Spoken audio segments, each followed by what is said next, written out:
Manhã que pesa como chumbo. Imola, Itália. 1º de maio de 1994. 8h17 da manhã. Ayrton Senna está sentado no motorhome da Williams, sozinho, segurando uma xícara de café que esfriou há 15 minutos. Não bebeu nem metade. As mãos não tremem. Nunca tremem. Mas há algo diferente no modo como seus dedos envolvem a porcelana branca, como se precisasse segurar algo concreto para permanecer ancorado na realidade. O motorhome cheira a café fresco, couro de luvas de corrida e algo indefinível que todos os boxes de Fórmula 1 compartilham. Uma mistura de combustível, borracha aquecida e tensão química. Lá fora, o autódromo Enzo e Dino Ferrari está acordando. Mecânicos verificam carros. Engenheiros analisam dados de telemetria. Jornalistas procuram histórias. Mas dentro deste espaço de 4 metros quadrados, Ayrton está em outro lugar. Mentalmente, está em outro tempo. Ontem, sábado 30 de abril, Roland Ratzenberger morreu. Piloto austríaco de 33 anos, estreante na Fórmula 1 pela modesta equipe Simtech. Bateu a mais de 300 km por hora na curva Villeneuve, durante o treino classificatório.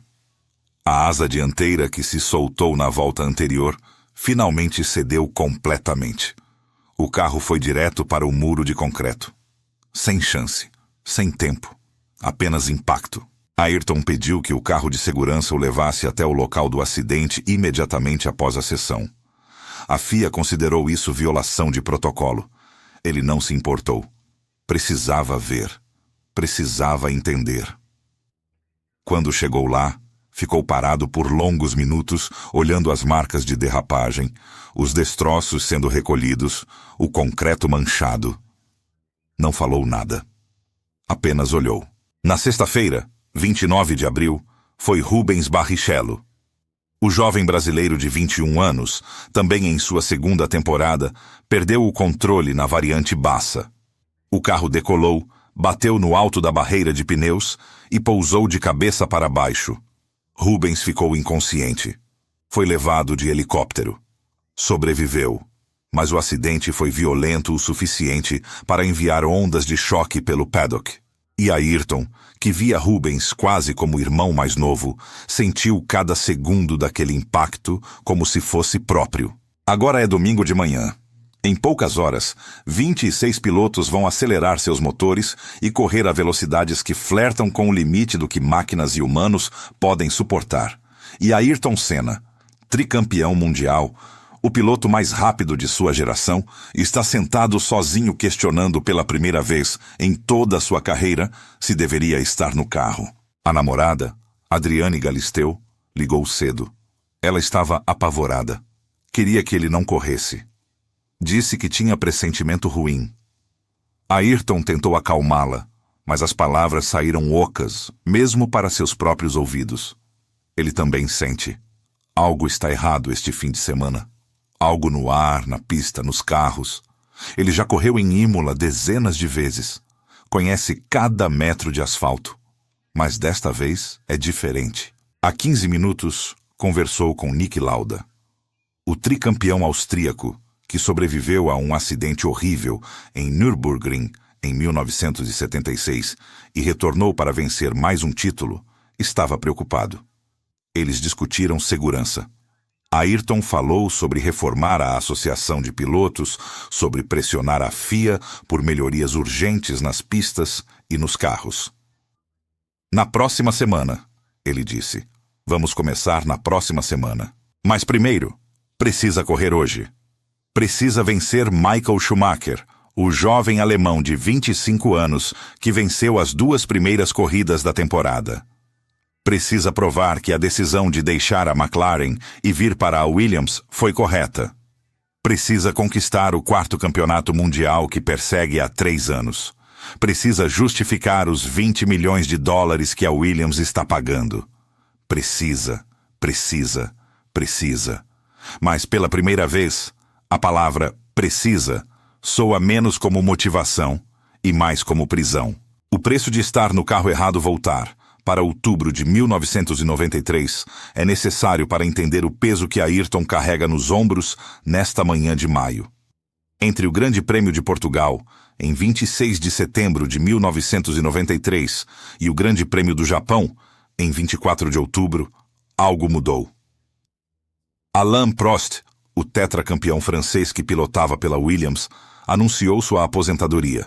E Ayrton, que passara o ano inteiro frustrado na McLaren com motor Ford inferior, finalmente teve a porta aberta para o melhor carro do grid. A temporada de 1993 foi tortura refinada. Ayrton estava pilotando o McLaren MP48, carro competente, mas limitado por não ter motor de ponta. A Honda havia se retirado da Fórmula 1 no final de 1992 e a McLaren ficou com motores Ford Cosworth, que eram versões inferiores do que a Benetton usava. Ron Dennis, chefe da McLaren, conseguiu o acordo com a Ford em dezembro de 1992, quase em cima da hora. Foi solução de emergência, não escolha estratégica. Ayrton quase não assinou para 1993. Ficou semanas negociando, hesitando, considerando outras opções. Queria ir para a Williams, mas Alain Prost tinha cláusula no contrato impedindo que Ayrton fosse seu companheiro de equipe. A rivalidade entre os dois, que explodiu em 1989 e 1990, quando eram companheiros na McLaren, ainda estava viva e venenosa. Prost não queria reviver aquilo. A Williams respeitou a cláusula. Então Ayrton ficou com a McLaren. Mas não em termos normais. Ele assinou contrato corrida por corrida, recebendo $1 milhão por grande prêmio. Era arranjo sem precedentes na Fórmula 1. Demonstrava ao mesmo tempo seu valor de mercado astronômico e sua profunda insatisfação com a situação. Estava preso em carro inferior porque o melhor carro tinha porta fechada por ex-companheiro que se tornara inimigo. E então, em 1993, Ayrton fez o impossível. Venceu 5 corridas com aquele McLaren que não deveria vencer nenhuma. Brasil, na chuva de Interlagos, superando Prost e o Williams dominante. Europa, em Donington Park, em uma das maiores atuações sob chuva da história da Fórmula 1. Ultrapassando 5 carros na primeira volta em condições apocalípticas. Mônaco, onde sua maestria nas ruas apertadas compensou a falta de potência. Japão e Austrália, onde ajustes tardios no carro finalmente trouxeram alguma competitividade. Mas não foi suficiente. Prost venceu o campeonato com folga. 7 vitórias contra 5 de Ayrton. A diferença estava no carro. Nos 11 outros grandes prêmios onde Ayrton não venceu, frequentemente terminou fora do pódio ou abandonou por problemas mecânicos. O Williams FW15C era simplesmente superior. Tinha suspensão ativa, controle de tração, sistema anti-bloqueio de freios. Era computador sobre rodas. Era injusto. Ayrton terminou 1993 em segundo lugar no campeonato com 73 pontos. Prost tinha 99, 26 pontos de diferença. E Ayrton sabia, com certeza absoluta, que se estivesse no Williams, teria vencido facilmente. Talvez por 50 pontos. Talvez mais. Aquele campeonato foi roubado dele não por falta de talento, mas por política de bastidores e lealdades quebradas. Quando Prost anunciou a aposentadoria em outubro, Ayrton não perdeu tempo. Assinou com a Williams antes do Grande Prêmio do Japão. Finalmente, o melhor piloto teria o melhor carro. Finalmente, haveria justiça. Finalmente, o 4º título seria inevitável. Ou pelo menos, era o que todos pensavam. O carro que não deveria estar difícil. Janeiro de 1994. Apresentação oficial de Ayrton Senna como piloto da Williams. Fotos para patrocinadores. Entrevistas empolgadas. Expectativas estratosféricas. Todos os especialistas concordavam. Senna com o Williams seria dominação absoluta. Michael Schumacher, o jovem talento da Benetton, seria varrido. Damon Hill, companheiro de equipe de Ayrton, seria coadjuvante respeitoso. Mas havia problema que ninguém sabia ainda.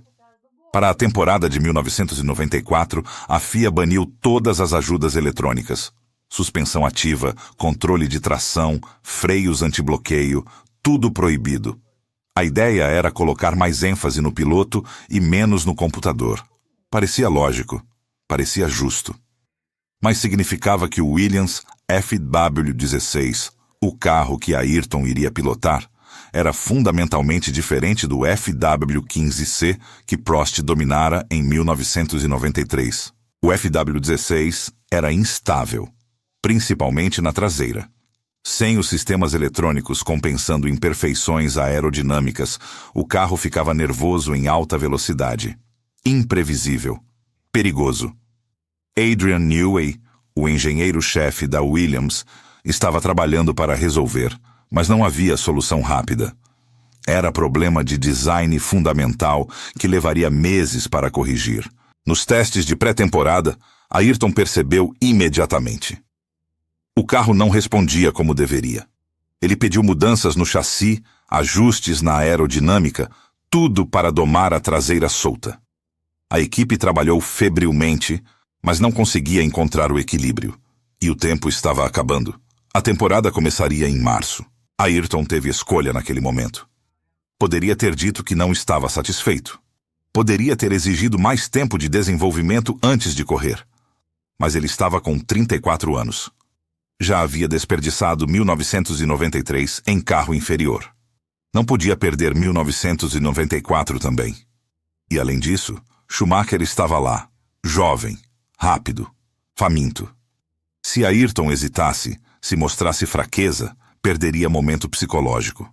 Então ele decidiu correr mesmo com carro problemático. Decidiria que compensaria com habilidade o que faltava em máquina. Foi erro. Não erro moral ou ético, erro de cálculo. Porque pela primeira vez na carreira, Ayrton Senna estava em situação onde habilidade pura não seria suficiente. Precisava de sorte também. E sorte, como ele descobriria nas próximas semanas, é recurso finito. O dilema que não tem resposta certa. Voltar para a manhã de 1º de maio. Motorhome da Williams. Café frio. Silêncio denso. Ayrton está olhando para o capacete azul e amarelo descansando na mesa ao lado. Nas cores do Brasil. Nas cores de sonho que teve desde criança andando de kart em São Paulo.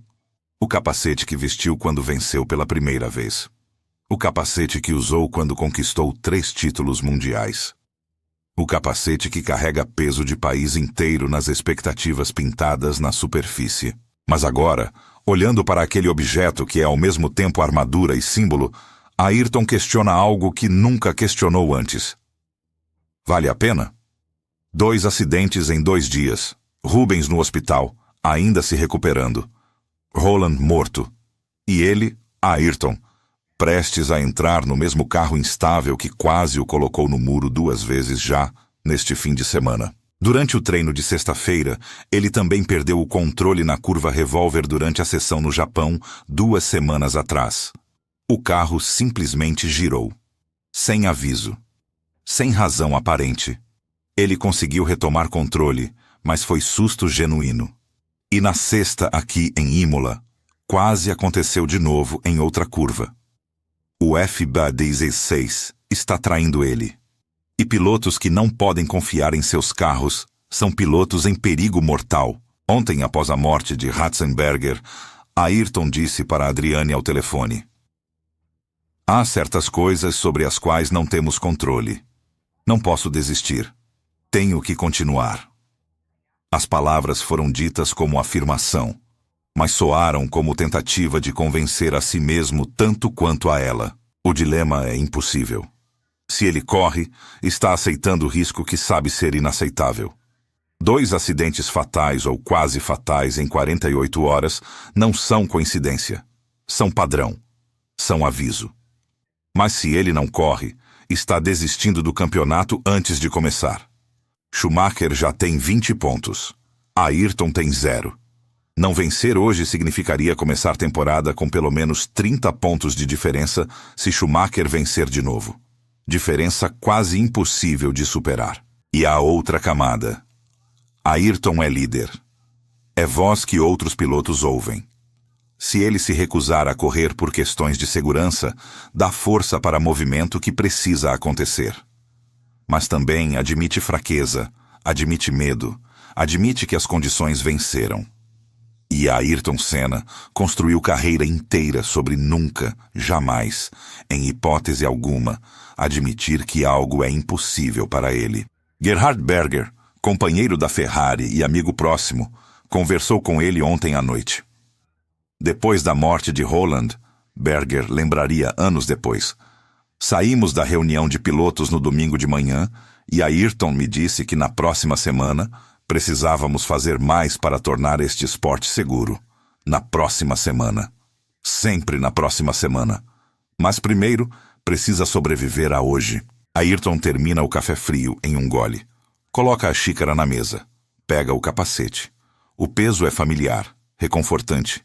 Já vestiu este capacete 161 vezes em corridas de Fórmula 1. Conquistou 41 vitórias, 65 poles, 3 campeonatos mundiais. É armadura testada em batalha. É símbolo de tudo que ele se tornou. Mas enquanto coloca o capacete sobre a cabeça e aperta a tira sob o queixo, uma pergunta sussurra na parte de trás de sua mente, insistente e impossível de silenciar completamente. Desta vez, será suficiente? Primeira corrida. O gosto amargo de casa. Interlagos, São Paulo, Brasil. 27 de março de 1994. Grande Prêmio do Brasil. Ayrton está em casa. Literalmente. Cresceu a poucos quilômetros deste circuito. Aprendeu a amar corridas assistindo aqui. Venceu aqui em 1991 em uma das performances mais emocionalmente carregadas da história da Fórmula 1, quando a caixa de câmbio falhou progressivamente e ele terminou a corrida travado em sexta marcha, em dor física extrema, incapaz de sair do carro sozinho. Mas 1994 é diferente. É sua estreia pela Williams. São 90 mil brasileiros no autódromo gritando seu nome. É pressão que ele conhece, que até gosta, mas que desta vez parece mais pesada, porque ele prometeu que com o Williams seria dominação, e precisa cumprir. A pole position vem fácil. Ayrton coloca o FW16 na primeira posição do grid com 3 décimos de segundo sobre Schumacher. É a 63ª pole de sua carreira, recorde na época. A multidão explode. Amarelo e verde por todo lado. Bandeiras do Brasil tremulando. Ele acena, sorri, mas internamente está calculando. A pole é boa, mas corrida é o que importa. E o carro ainda não está certo. Largada. Ayrton mantém a liderança. Primeira volta, segunda, terceira. Está controlando. Schumacher pressiona, mas não consegue ultrapassar. Tudo conforme planejado. E então, volta 21, parada nos boxes. Ayrton entra, troca pneus, reabastece. Procedimento de rotina. Mas quando sai, Schumacher já passou. O alemão tinha parado uma volta antes. Estratégia diferente. E agora está na frente. Ayrton pressiona. Reduz a distância. 7 segundos. 6. 5. 4. Está alcançando. Lap após lap ele ganha terreno. A multidão está de pé, vibrando a cada décimo recuperado. Volta 55. Menos de 5 segundos. Volta 56. Curva da junção. Ayrton ataca a curva mais rápido que deveria. Força o limite. E o limite devolve. O carro gira. Não é perda de controle violenta. É rotação quase suave, quase educada. Mas é definitiva. A Williams gira 180 graus e para sobre a zebra, motor ainda funcionando, mas sem tração para retornar. Ayrton tenta a terceira marcha. Tenta a quarta. O motor morre. Fim de corrida. Schumacher vence. Ayrton abandona em casa. 0 pontos. No motorhome, depois, ele está controlado, mas visivelmente frustrado. Não é raiva explosiva. É algo mais frio, mais perigoso. É a compreensão de que o carro está traindo ele nos momentos críticos. Que aquele giro não foi erro de pilotagem. Foi traição de máquina. E máquinas que não respondem em momentos críticos matam pilotos. Linda, sua irmã, está lá. Ela vê algo nos olhos do irmão que não viu antes. Não é derrota. Ayrton perdeu corridas antes. É dúvida. É a primeira rachadura na certeza absoluta que sempre definiu Ayrton Senna. E rachaduras, mesmo pequenas, sob pressão suficiente, se tornam fraturas. Segunda corrida. O presságio ignorado. AIDA, Japão. 17 de abril de 1994. Grande Prêmio do Pacífico. O circuito TI de AIDA é novo no calendário da Fórmula 1. Estreou este ano como substituição do Grande Prêmio da Europa, que seria em Donington Park, mas foi cancelado. É pista técnica, estreita, desafiadora.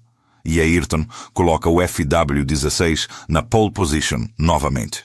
Desta vez com 0,222 segundos sobre Schumacher. É a 64ª pole da carreira.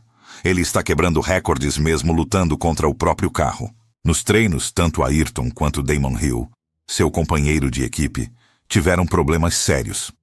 Ambos perderam o controle na curva revólver em incidentes idênticos. O carro simplesmente girou sem aviso. Adrian Newey e a equipe técnica estão alarmados. O padrão é claro. O FW16 tem problema de estabilidade que está se manifestando de forma previsível e perigosa. Mas não há tempo para redesenhar o chassi. Precisam correr com o que têm. Largada. Primeira curva. Caos. Nicola Larini, piloto italiano da Ferrari substituindo Jean Alesi, que estava lesionado, faz entrada agressiva. Toca a Williams de Ayrton. É contato leve, mas suficiente. A suspensão dianteira fica danificada. Ayrton tenta continuar, mas o carro puxa para um lado. Impossível controlar. Ele abandona na primeira volta. Segunda corrida. Segundo abandono. 0 pontos novamente. Schumacher vence. Novamente. Agora são 20 pontos para o alemão. 0 para Ayrton. O tetracampeonato que deveria ser inevitável está se tornando impossível. E a temporada mal começou. No paddock, Ayrton conversa longamente com Patrick Head, diretor de engenharia da Williams. A conversa não é calma. Não é gritaria, mas há tensão elétrica. Ayrton quer soluções. Head explica limitações técnicas. Ayrton não aceita limitações. Ele não pagou o preço emocional de deixar a McLaren, não aceitou os 20 milhões de dólares da Williams, não colocou todas as fichas nesta temporada para descobrir que o carro é fundamentalmente falho. Mas é. E todos sabem.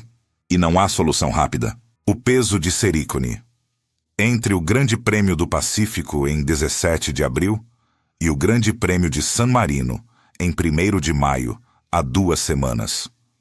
2 semanas que deveriam ser descanso, recuperação, planejamento. Mas para Ayrton, são 2 semanas de pressão crescente de todas as direções. A mídia brasileira está começando a questionar. Senna perdeu a mão? Pergunta um jornal de São Paulo. A Williams foi erro? Questiona outro. São perguntas que 6 meses atrás seriam impensáveis. Mas 0 pontos em 2 corridas torna todas as perguntas válidas. Os patrocinadores estão nervosos. Ayrton não é apenas piloto, é marca, é símbolo.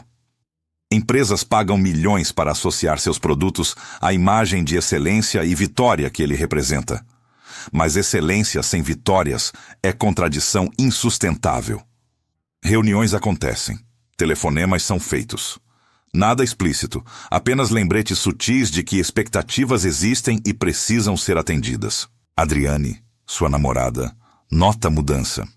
Eles estão morando em Portugal durante a temporada europeia, casa alugada, que deveria ser refúgio. Mas Ayrton está distante. Não fisicamente. Ele está lá, mas mentalmente está em outro lugar. Analisando telemetria, revisando filmagens on-board, telefonando para engenheiros às 2 da manhã, discutindo ajustes de suspensão. Obcecado, ela tenta conversar sobre outras coisas. Sobre vida fora das pistas, sobre planos futuros, sobre casamento, talvez. Mas Ayrton desvia. Não com grosseria, apenas com um olhar distante que indica que sua mente está em outro lugar. Em um lugar onde a única variável que importa é tempo de volta. E o tempo de volta não está bom o suficiente. A família Senna no Brasil está preocupada. Milton, o pai, liga regularmente. Neide, a mãe, envia mensagens através de Linda e Viviane, as irmãs. Todos sentem que algo está diferente. Ayrton sempre foi intenso, sempre foi focado ao ponto da obsessão. Mas isto é outra coisa. É como se ele estivesse carregando o peso invisível que está crescendo a cada dia. E está. É peso de promessa não cumprida. Promessa que ele fez para si mesmo, para seu país, para todos que acreditaram que com o Williams finalmente haveria justiça. Mas não há justiça. Há apenas Schumacher vencendo e Ayrton abandonando. E cada abandono adiciona outro quilo àquele peso, até que respirar se torna esforço consciente. Imola, quando competição se torna tragédia, autódromo, Enzo e Dino Ferrari. Imola, Itália. 29 de abril de 1994, sexta-feira. Primeiro dia de treinos. Rubens Barrichello perde o controle na variante Bassa. O carro decola, bate no topo da barreira de pneus com violência brutal, pousa de cabeça para baixo. Rubens fica inconsciente. Helicóptero médico o leva de emergência. No hospital, diagnóstico. Nariz quebrado, concussão severa, mas vai sobreviver. Foi perto. Muito perto. Ayrton vai visitá-lo no hospital naquela noite. Rubens está consciente, mas claramente abalado. Eles conversam em português, longe de câmeras e gravadores. O que Ayrton diz não é documentado, mas o que Rubens lembra anos depois é a intensidade no olhar de Ayrton. Não era pena, era reconhecimento. Reconhecimento de que poderia ter sido ele, de que na próxima vez pode ser ele. Sábado, 30 de abril. Treino classificatório final. Roland Ratzenberger, piloto austríaco de 33 anos, está em sua terceira corrida na Fórmula 1 pela equipe Syntec, uma das menores e mais mal financiadas do grid. Na volta anterior, ele bateu em uma zebra e danificou a asa dianteira. Não voltou aos boxes. Tentou completar a volta rápida mesmo com o dano. Na reta antes da curva Villeneuve, viajando a mais de 300 km por hora, a asa finalmente se soltou completamente. Sem downforce dianteiro, o carro se torna míssil descontrolado. Vai reto. Não há tempo para frear. Não há espaço para manobrar. Apenas muro de concreto ficando maior a cada milésimo de segundo. O impacto é frontal, total, devastador. O carro se desintegra. Roland morre instantaneamente. Ayrton está no motorhome quando ouve. Corre para o monitor. Vê as imagens. Fecha os olhos. Fica parado por longo momento. Quando abre os olhos novamente, algo fundamental mudou em sua expressão. Não é medo. Ayrton Senna não sente medo de forma convencional, mas é reconhecimento. Reconhecimento de que o esporte que ele ama, que ele domina, que definiu sua existência, pode matar. E matou. Aqui. Hoje. Ele pede o carro médico. Quer ir ao local do acidente. A FIA diz que é contra regulamento. Ele ignora. Vai assim mesmo. Fica lá 15 minutos olhando os destroços. As equipes Williams e Benetton se recusam a voltar aos treinos. A sessão é cancelada. À noite, Ayrton fala com várias pessoas. Com Gerhard Berger, sobre reformar a Associação de Pilotos. Com Niki Lauda, sobre pressionar a FIA por mudanças de segurança urgentes. Com Adriane, sobre não correr no domingo. Todas as conversas terminam no mesmo lugar. Próxima semana. Vamos resolver na próxima semana. Mas primeiro, ainda há corrida amanhã. Adriane implora para ele não correr. Ela está apavorada. 2 acidentes graves em 2 dias. Um fatal. O pressentimento está insuportável. Mas Ayrton explica, com paciência, que não sente, que não pode desistir. Que Schumacher já está 20 pontos à frente. Que esta é sua chance de recuperar. Que ele não pode deixar medo controlar decisões. Que ele tem que confiar em sua habilidade.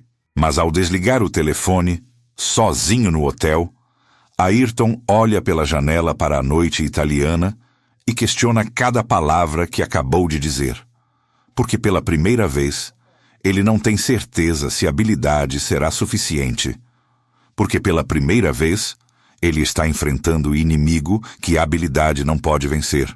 Azar puro. A reunião, que chegou tarde demais. Domingo, 1º de maio de 1994, manhã. Reunião de pilotos antes da corrida. Ayrton está lá naturalmente. Como piloto mais experiente no grid, com 161 largadas, ele é voz de autoridade. Ele levanta a questão de segurança. Fala sobre os acidentes, sobre a necessidade de mudanças, sobre reformar a Associação de Pilotos do Grande Prêmio que estava dormente desde anos 80. Jean-Marie Balestre, antigo presidente da FIA, está presente. A discussão fica acalorada. Ayrton argumenta apaixonadamente que a segurança precisa ser prioridade, que pistas precisam ter mais áreas de escape, que barreiras de concreto precisam ser substituídas por absorvedoras de impacto, que carros precisam ser mais seguros. Balestre responde que a FIA já faz o possível, que pilotos sempre reclamam, que acidentes fazem parte do esporte. A frase detona Ayrton. Como ousam me dizer o que fazer? Sou eu pilotando o carro e me falam sobre segurança? Sua voz não é grito. É algo pior. É indignação controlada de alguém que viu colega morrer ontem e está sendo dito que é problema aceitável. A reunião termina sem resolução. Ayrton sai com Berger. Eles conversam caminhando para os boxes. Semana que vem, Ayrton diz, precisamos fazer mais para tornar este esporte seguro. Berger concorda. Eles se despedem. Berger vai para seu motorhome. Ayrton vai para o da Williams. É quando ele senta com café que esfria. É quando tudo desacelera. É quando questões impossíveis exigem respostas que não existem. Ele conversa brevemente com Alain Prost. Eles fizeram as pazes finalmente, depois de anos de silêncio gelado. Sinto sua falta, Ayrton diz. É admissão rara. Prost sorri tristemente. Eles foram inimigos por tanto tempo que esqueceram como ser amigos. Mas neste momento, há compreensão mútua. Compreensão de que ambos escolheram caminho que cobra preço alto. E às vezes, o preço se torna caro demais. A decisão, que não é escolha. 10h30 da manhã. 90 minutos para a largada. Ayrton está vestindo o macacão. Fechando o zíper. Calçando luvas. Movimentos automáticos depois de décadas de repetição. Pesado. Como se gravidade tivesse aumentado especificamente para ele. Ele pensa em desistir. Genuinamente considera. Ir até Patrick Head e Frank Williams e dizer que não vai correr. Que condições de segurança são inaceitáveis. Que depois de Roland, depois de Rubens, depois de todos os sinais, ele não pode ignorar mais. Mas então pensa em Schumacher. 20 pontos. 2 vitórias. Se Ayrton não correr e Schumacher vencer, serão 30 pontos de diferença. Matematicamente recuperável? Sim. Realisticamente? Quase impossível. Ele esperou 3 anos por este carro. Esperou 3 anos por esta chance. Não pode jogar fora por medo. E a outra camada mais profunda. Ayrton construiu identidade inteira sobre nunca desistir, sobre sempre atacar, sobre ser guerreiro que não recua independente das chances. Se ele desistir agora, mesmo por motivos válidos, estará contradizendo tudo que passou vida inteira construindo. Estará admitindo que há situação onde Ayrton Senna escolhe segurança sobre vitória. E essa admissão parece traição de si mesmo. Então ele pega o capacete, coloca na cabeça, aperta a tira, caminha para o carro. A multidão aplaude, mecânicos fazem últimos ajustes. Engenheiros verificam telemetria. Tudo normal, tudo rotineiro. Apenas mais um domingo de corrida. Mas não é. E Ayrton sabe. Quando ele se acomoda no cockpit e fecha os olhos por breve segundo antes dos motores ligarem, uma frase passa por sua mente. Frase que ele disse para Adriane. Frase que soou como certeza, mas foi esperança disfarçada. Há certas coisas sobre as quais não temos controle. Não posso desistir. Tenho que continuar. E então, os motores ligam. E não há mais tempo para dúvidas. O dia que mudou tudo. 1º de maio de 1994, 14 horas. Autódromo de Imola. A largada é limpa. Ayrton mantém a pole position. Lidera a primeira volta. Mas então, na segunda volta, acontece acidente grande. Na curva Tamburello, Pedro Lamy e JJ Leto batem violentamente. Destroços por toda a pista.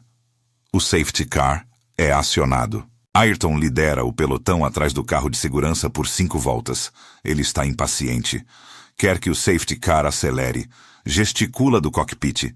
Velocidade baixa esfria pneus e freios, tornando o carro perigoso quando corrida reiniciar. Finalmente, início da volta 6. O safety car sai. Ayrton acelera, tenta recuperar temperatura dos pneus rapidamente. Volta 7. Curva Tamburello. 310 km por hora. É curva rápida, levemente à esquerda, que exige precisão absoluta. Ayrton já passou aqui milhares de vezes. Conhece cada centímetro. Mas algo está diferente. Talvez a direção. Talvez a suspensão. Talvez simplesmente o momento onde todos os pequenos problemas do FW16 convergem em catástrofe. O carro não vira. Vai reto. Ayrton tenta corrigir. Não há tempo. Não há espaço. Apenas muro de concreto. O impacto acontece a 211 km por hora. A desaceleração é brutal, instantânea. Forças que o corpo humano não foi projetado para suportar. A corrida é imediatamente interrompida. Helicóptero médico decola. Silêncio desce sobre o autódromo como mortalha. Nos boxes, mecânicos param. No paddock, jornalistas ficam mudos. No mundo, milhões assistindo pela televisão prendem a respiração coletivamente. O silêncio que grita. As horas seguintes são confusão de informação parcial e negação coletiva. Oficialmente, notícias são controladas. Ferido gravemente, dizem os comunicados iniciais. Transportado para o Hospital Maggiore em Bolonha. Mas quem estava lá? Quem viu os médicos trabalhando no local do acidente? Quem notou o silêncio pesado entre os oficiais? Sabia. O Brasil para. Literalmente. Programas de televisão são interrompidos. Rádios param música. Igrejas abrem para orações. Nas ruas de São Paulo, carros encostam e motoristas ficam escutando noticiários.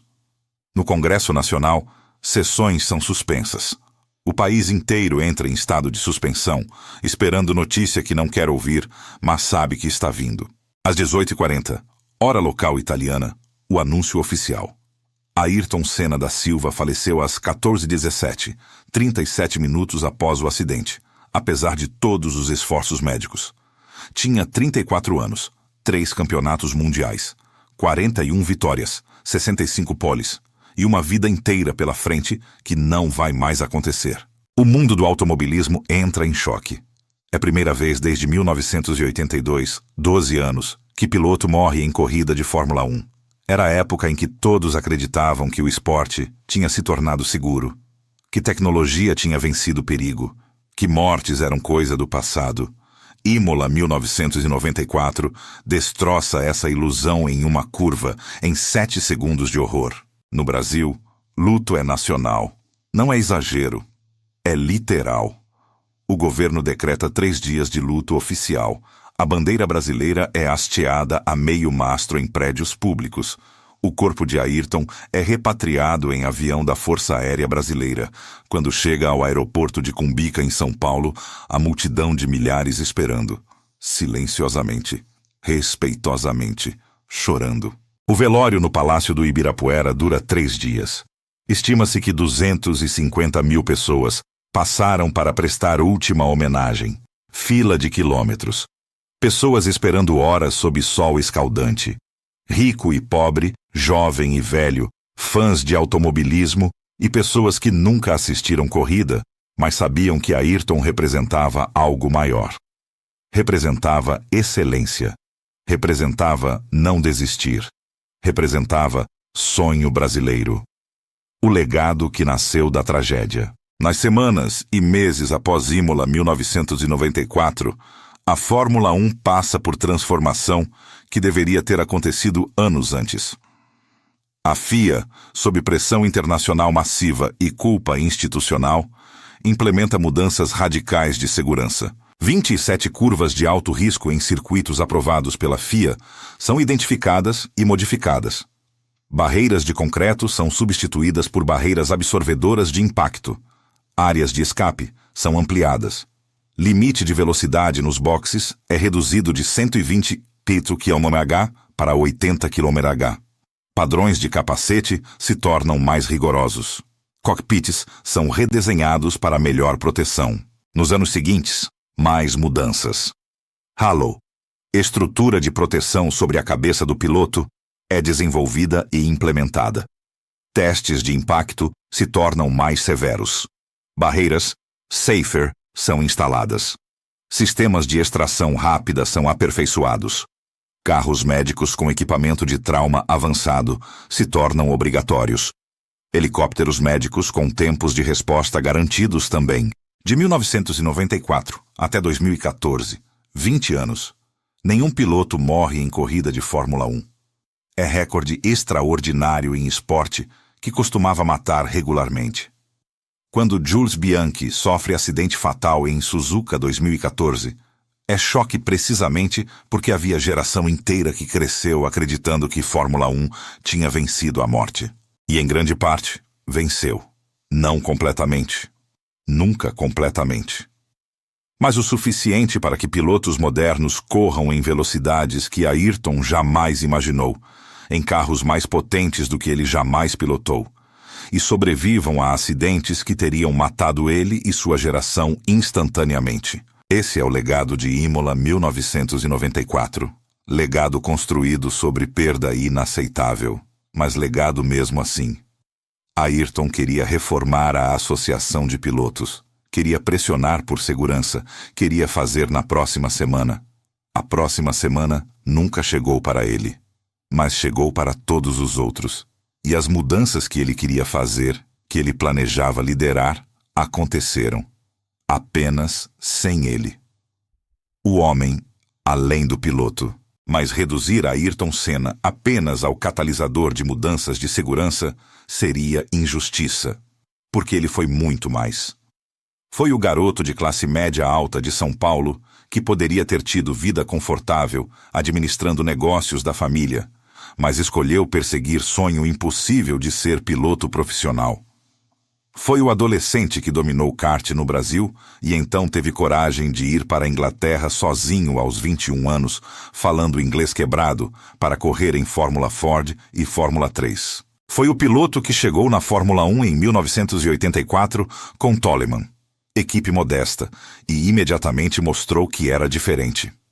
No Grande Prêmio de Mônaco daquele ano, sob chuva torrencial, ele passou carro após carro até estar segundos atrás de Alain Prost na McLaren.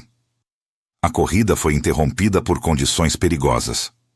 Se tivesse continuado mais 2 voltas, o novato de 24 anos teria vencido em um dos circuitos mais difíceis do mundo, em um carro que não deveria estar perto do pódio. Foi o piloto que se juntou à McLaren em 1988, junto com Honda Engines e Prost como companheiro de equipe, criando possivelmente a dupla de pilotos mais talentosa que já dividiu garagem. Venceu o primeiro campeonato naquele ano, depois mais 2 em 1990 e 1991. Mas a relação com Prost se deteriorou em guerra psicológica brutal que culminou em batidas deliberadas em Suzuka em 1989 e 1990. Foi o perfeccionista obsessivo que testava ajustes de setup por horas, que memorizava tempos de volta de todos os setores, que estudava a telemetria até madrugada, que chegava primeiro no circuito e saía por último, que tratava cada treino livre como se fosse corrida final, que simplesmente não sabia como fazer nada com menos de 100% de intensidade. Foi o piloto molhado mais espetacular de sua geração, talvez de qualquer geração. Donington 1993 é considerada por muitos a maior volta de largada da história. Começou quinto. Na primeira volta, sob chuva diluviana, ultrapassou Michael Schumacher, Karl Wendlinger, Damon Hill e Alain Prost. Terminou a primeira volta liderando. Continuou e venceu por mais de 1 minuto. Em carro inferior, na chuva que fazia outros pilotos parecerem amadores. Mas também foi homem com contradições. Profundamente religioso, frequentemente visto lendo a Bíblia antes de corridas, falando sobre Deus e providência divina. Mas também jogador agressivo que causou acidentes, que usou táticas questionáveis, que colocou vitória acima de esportividade mais de uma vez. Foi nacionalista apaixonado, que carregava a bandeira brasileira em cada vitória, que chorou abertamente quando venceu em casa em 1991, que usava a plataforma de fama para defender causas sociais no Brasil, especialmente crianças carentes. Após sua morte, descobriu-se que ele doou silenciosamente milhões para a caridade, sempre pedindo anonimato. Foi homem que teve vários relacionamentos sérios, mas nunca casou. Nunca teve filhos, nunca encontrou modo de balancear dedicação total ao automobilismo com compromisso total a outra pessoa. Adriane foi talvez a mais próxima. Eles tinham planos que morreram em Imola. A pergunta, que permanece. 32 anos depois, a pergunta ainda sussurra. Poderia ter sido diferente? Se Ayrton tivesse seguido o instinto naquela manhã de 1º de maio e se recusado a correr, estaria vivo. Schumacher teria vencido. Ayrton estaria 30 pontos atrás. Quase impossível recuperar. Mas ele estaria vivo. E pilotos vivos podem correr outra temporada. Pilotos mortos não correm nunca mais. Se a FIA tivesse implementado mudanças de segurança antes de 1994, em vez de depois. Se Tamburello tivesse área de escape maior. Se a barreira fosse absorvedora de impacto em vez de concreto sólido. Se o FW16 tivesse sido desenvolvido adequadamente antes da temporada começar. Se. Mas história não tem se. História tem apenas o que aconteceu. E o que aconteceu é que Ayrton Senna, 34 anos, tricampeão mundial, possivelmente o piloto mais talentoso de sua geração, morreu perseguindo o 4º campeonato em carro que não deveria estar correndo, em circuito que não era seguro o suficiente, em esporte que tinha esquecido que velocidade sem segurança não é progresso, é roleta russa. O que torna ainda mais doloroso é que Ayrton sabia. Naquela manhã, ele sabia. As conversas sobre segurança, a visita ao local do acidente de Ratzenberger, o telefonema com Adriane, a conversa com Berger sobre mudanças na próxima semana. Ele sabia que algo estava errado, mas correu mesmo assim. Por quê? Porque era Ayrton Senna. Porque recuar não estava em seu vocabulário.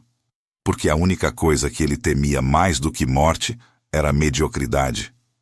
Porque ele acreditava, tinha que acreditar, que habilidade superaria a sorte, que determinação venceria a circunstância, que o piloto no carro importava mais do que o carro sob o piloto. E na maioria das vezes, ele estava certo. 161 corridas, 41 vitórias, 3 campeonatos, incontáveis poles, voltas mais rápidas, ultrapassagens impossíveis. Ele provou vez após vez que limites eram negociáveis, que impossível era apenas opinião. Mas em 1º de maio de 1994, na volta 7, na curva Tamburello, em 7 segundos que pareceram simultaneamente instantâneos e eternos, a física teve a última palavra. E a física não negocia. Não se importa com talento. Não é impressionada por determinação. Força multiplicada por desaceleração, igual a trauma. Simples. Matemático. Fatal. O nome, que transcendeu o esporte. Hoje, mais de 3 décadas depois, Ayrton Senna permanece presença viva, de forma que poucos atletas conseguem após partir. No Brasil, é santo secular. Instituto Ayrton Senna, fundado por sua irmã Viviane, educou milhões de crianças. Seu nome está em ruas, escolas, estádios. Sua imagem está em murais, camisetas, tatuagens. No mundo do automobilismo, é padrão contra qual todos os outros são medidos. Lewis Hamilton, 7 vezes campeão mundial que quebrou muitos dos recordes de Ayrton, fala dele com reverência. Usa capacete amarelo em homenagem. Visitou o túmulo dele em São Paulo. Diz que Ayrton é motivo pelo qual começou a correr. Michael Schumacher, que venceu 7 campeonatos e era rival de Ayrton naquele início de 1994, sempre disse que o título daquele ano foi amargo. Venceu, mas não da forma que queria, não contra Ayrton em condições iguais, não provando que era melhor, apenas sobrevivendo quando o outro não sobreviveu. E talvez seja isso que torna Ayrton tão persistente na memória coletiva. Não é apenas que ele era extraordinariamente talentoso. Pilotos talentosos existem. Não é apenas que ele venceu campeonatos. Campeões existem. É que ele representava algo mais. Representava a ideia de que limites existem para ser destruídos. Que a diversidade existe para ser superada. Que impossível é apenas palavra que pessoas sem imaginação usam. E ele viveu isso completamente. Até o último segundo. Até a última curva. Até o último momento onde poderia ter escolhido segurança, mas escolheu ataque. O que faz dele herói. E o que faz dele tragédia. Porque heróis inspiram. Mas heróis que morrem perseguindo perfeição em mundo imperfeito lembram que coragem sem sabedoria, ambição sem limites, determinação sem ocasional recuo, podem levar não à glória, mas ao abismo. Ayrton Senna queria ser lembrado como o melhor. E é. Mas também é lembrado como o homem que pagou o preço final por essa busca. E na tensão entre essas duas memórias, o triunfo e a tragédia, a glória e a perda, o herói e o humano, vive legado mais complexo e mais duradouro do que qualquer campeonato poderia conceder. Se você chegou até o final deste vídeo, obrigado por dedicar sua atenção a esta jornada intensa e transformadora que compartilhamos juntos. Histórias como esta merecem ser conhecidas por mais pessoas que buscam conteúdo profundo e verdadeiro. Inscreva-se no canal agora para acompanhar novas narrativas cinematográficas que revelam os momentos cruciais de vidas extraordinárias. Ative o sininho das notificações para não perder nenhum episódio.